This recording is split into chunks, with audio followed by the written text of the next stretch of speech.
Bayas sa Kabuntagon is made possible by Mr. and Mrs. Rex and Jessica Gonzaga.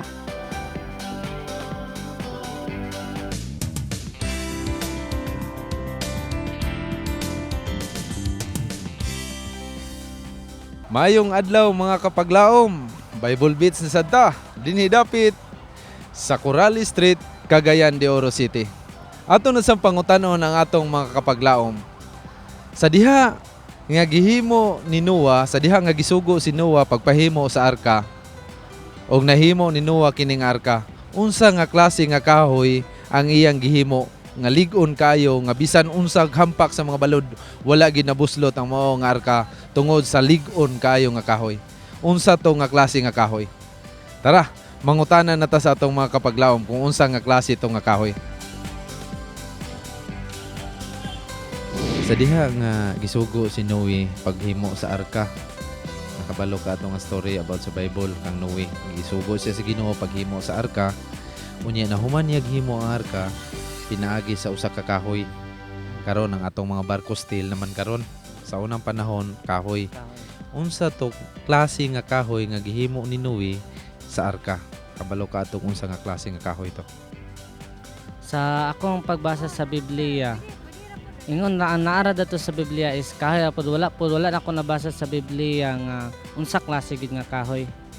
So sa pagbasa nako sa Biblia atong nga topic wala gid ako na kahibalo kung unsa gid siya nga kahoy. Unsa to nga klase nga kahoy? Wala. Ikaw ma'am. Wala po.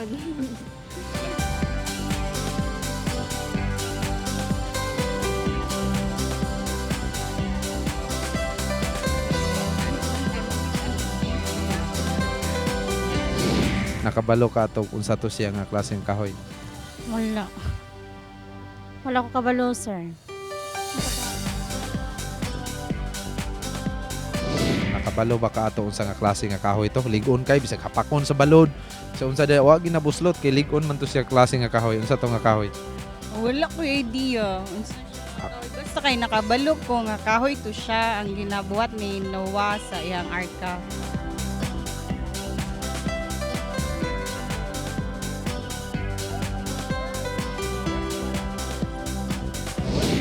Kabalo ka ato unsa to siya nga klase nga kahoy nga lig-on kay bisag hapakog dagko balod.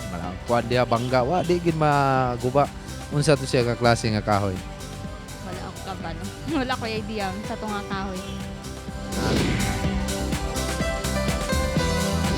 Unsa tong klase nga kahoy nga gihimo sa arka? Nga gihimo ni Noe? Kuan? Jimilina? Jimilina. Okay, ikaw ma'am. Wala ko kabalo ano eh. Di ka ng mga kahoy karon na kay diya. Nara. Nara. Okay. Ikaw, Jimilina gyud. Oh. Okay.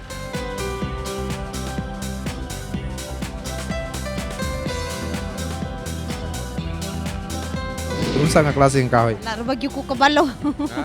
Wa ko ka kuan. Dili kay ko pamilya ato nga kahoy. Pero nakabalo ka nga kahoy to. Oo.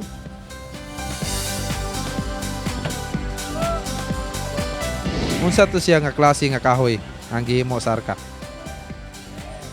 Mo, magpiyanawa na si Roy. Wala ka idea sa mga kahoy nga ligon. Wala. Channel 25. Kabalo ka to unsa nga klase nga kahoy to? Wala ko kabalo nga kahoy pero na kayo nibalan nga kahoy nga medyo lig-on kanang gisok ug amot lang kung mao ba ka to. So wala na kay lain. Wala ko lain na hibalaan nga kahoy nga himo abot sa arka. Mga kapaglaom, ato na sa nasayran ang matubag sa atong mga kaigsunag kapaglaom sa ilang tubag. Kung unsa katong kahoy, klase nga kahoy nga gihimo sa arka ni Noe, walay lain kundili kahoy kato nga goper. Dugang nga pagtuon sa balaan kasulatan, makita ka na sa Genesis chapter 6 verse 14. Basaha ka na og tun-i aron ato masayran ang istorya sa balaan kasulatan sa diha nga si Noe gisugo sa paghimo og arka sa Ginoo. Dugang nga pagtuon na tun-i aron ato ka na nga masayran. Gikan dinhi sa Billy Street, Cagayan de Oro, awingin dino alang sa Bible Beats.